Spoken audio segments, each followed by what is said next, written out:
It was a shock last November when a Virginia state senator was slashed in the face and stabbed repeatedly by his own son.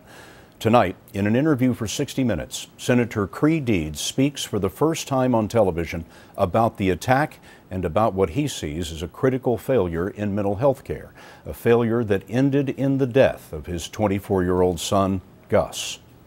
I really don't want Gus to be defined by his illness. I don't want Gus to be defined by what happened on the 19th. Gus was a great kid. He was a perfect son. It's clear the system failed. It's clear that failed Gus. It killed Gus. Gus Deeds was a talented musician on the dean's list at the College of William and Mary. But after he turned 21, he became delusional and was diagnosed as bipolar. Last November, his father was worried that Gus would kill himself. So Deeds got a court order and sheriff's deputies to take Gus to an emergency room. There, calls went out to find an open bed in a psychiatric hospital. Because of a state law designed to protect patients, that court order would expire in 6 hours. And if you didn't find a hospital bed in 6 hours, Gus was coming home. He was coming home. And I was concerned that if he came home, there was going to be a crisis. No bed was found.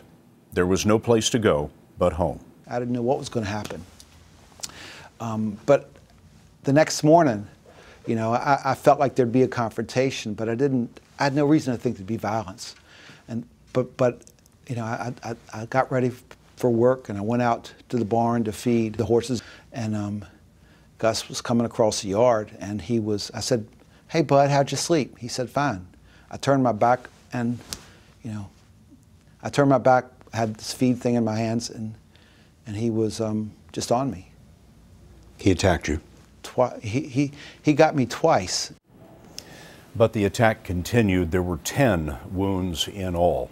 A neighbor found Deeds, and as he was being taken to a hospital, Gus Deeds shot himself to death. Creigh Deeds has returned to the Virginia Senate. He's now introduced bills to extend the length of emergency court orders to 24 hours and create a computer database to list instantly every open psychiatric bed statewide. Deeds' full interview will be seen on 60 Minutes this Sunday.